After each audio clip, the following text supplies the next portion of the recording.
I am back. Clearly, I needed to take a pause and honor my emotions. So thank you for tuning back in for part 2.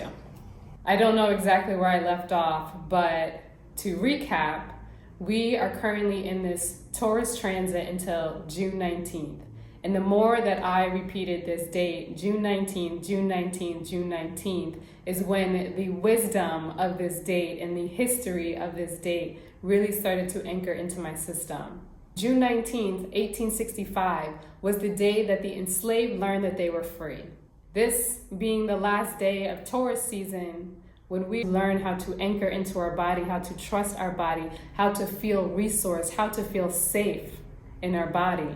There was no time and space for this. What I'm recognizing, the more I integrate this medicine of astrology, the more I recognize how this program runs so deep within our communities.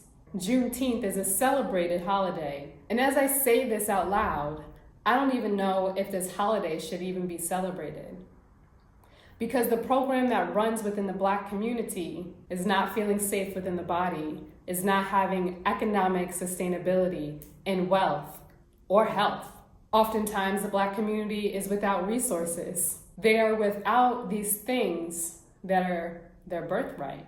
This program is perpetuated within the Black communities. When Black bodies, Native bodies, Indigenous bodies, original bodies have been tested on, abused, used, sacrificed, jailed for lifetimes. What does watermelon have to do with all of this? When the enslaved were emancipated and they were free, in the late 1860s, they were growing and selling watermelons to create economic sustainability.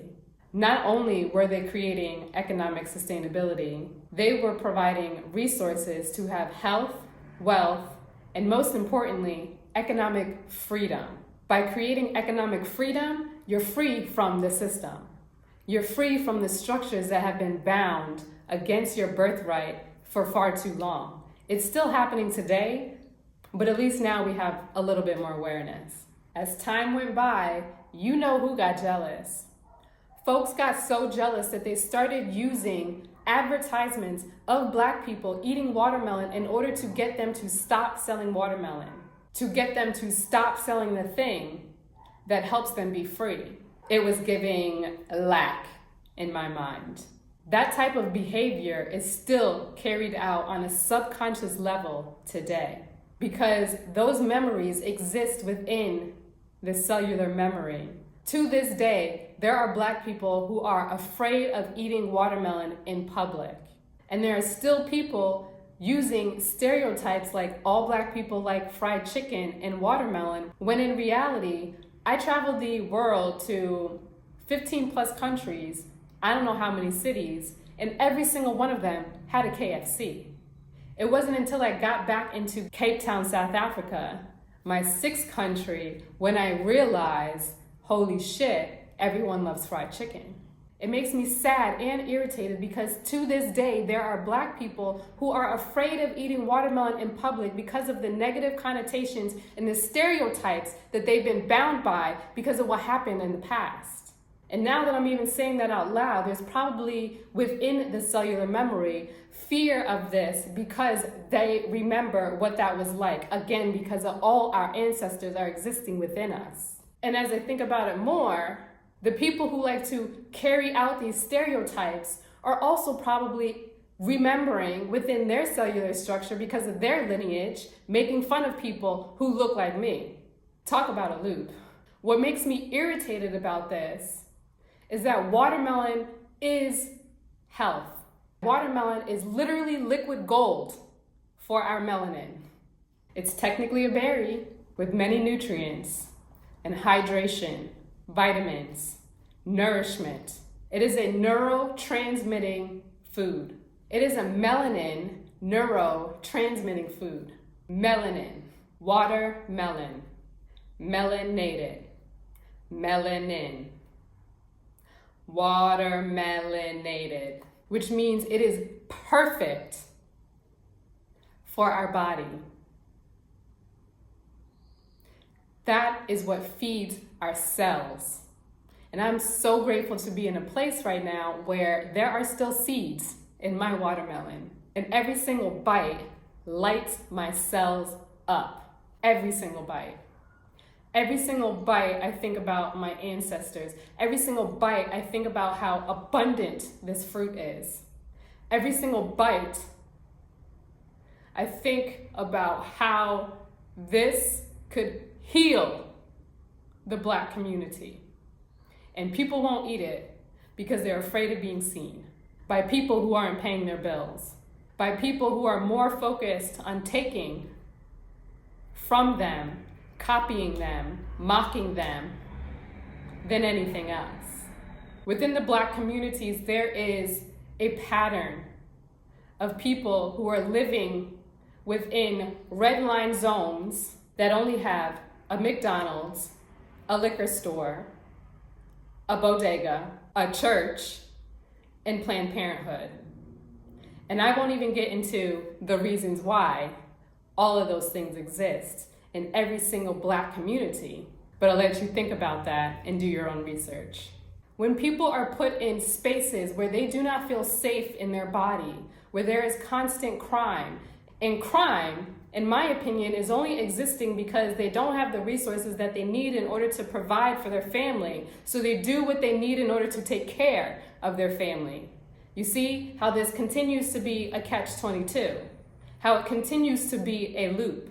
If people never have the resources and the sustainability to take care of their body, their system, their family, how are you ever able to change your circumstances? When I hear people talk about, oh, such and such just didn't work hard enough, or, well, I saw this other Black person who has been very successful in X, Y, and Z. First of all, you need to be able to believe it for you to change your circumstances. And if you don't actually have or be able to witness someone else actually doing it, coming from the same circumstances that you have come from, it seems, or people experience, that it is impossible. When people live within cities and buildings on top of each other, and no space for a farm, and no connection to a single produce that doesn't have chemicals on it, that isn't genetically modified, that isn't in a box and processed, where's the change? Where is the change? How do people change? Not only that, people have been so used to this type of system that they are experiencing life outside of their bodies on the rat race, like this. Just keep going, just keep going, just keep going. I need to be able to make money, working 2 and 3 jobs to take care of their family when they're never even at home. At what time do they actually feel safe in their body? I'm tired. I'm tired of my own rat race. Knowing that the system is a program and also trying to create something completely new for myself. I'm not even financially stable. I don't even know what I'm doing. I don't even understand why I'm here on YouTube. And why this is so important to me is because as a child who was adopted, and even though I was chosen, I often feel abandoned. And knowing that I have a connection to a biological family whom I don't know, I experience pain in my body. And while some of the pain could be my own past lives or parallel lives, I know that all of my pain is not mine. I know that there has to be something within my system that is repeating itself. Little me didn't even know how to answer the questions on my doctor's forms because I had this little inkling. Is it based on my biology? Or does it have something to do with the family that I live in, where we are, and how we eat? Those questions would constantly go through my mind. So I've been pretty health conscious my entire life. All of us have family members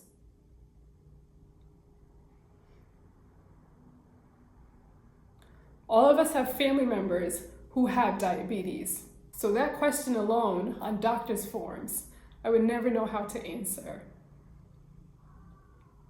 And as I matured and got older and learned more and more and more about fruits and veggies and all of their nourishment, the more I got irritated with small pharma. The more I got irritated with the fact that they're telling people who are diabetic to not eat fruits because it will make them sick. It is specifically making them sick because they have to take pharmaceuticals. Knowing that grapefruit can heal diabetes makes me mad. Again, it makes me mad because people are not eating the one thing that could heal them because of what some doctor said. And no disrespect to the doctors out there, but in many ways, it's an indoctrination. Small pharma does not heal. There's not a single drug that small pharma produces that heals. Not a single one. Not a single pharmaceutical drug heals or cures your body. But fruits, veggies, herbs, nature, fungi, these heal the body. And furthermore, every single pharmaceutical drug mimics nature because they understand the power of this earth. And it makes me sad because I really question at what point have people lost trust in the earth and all that the earth provides. It literally provides every single thing that is within your room. You wouldn't have a table. You wouldn't have walls. You wouldn't have clothes without nature, without the things that nature grows for free. I am feeling heated. I'm going to get off of my soapbox because I could keep going on and on and on.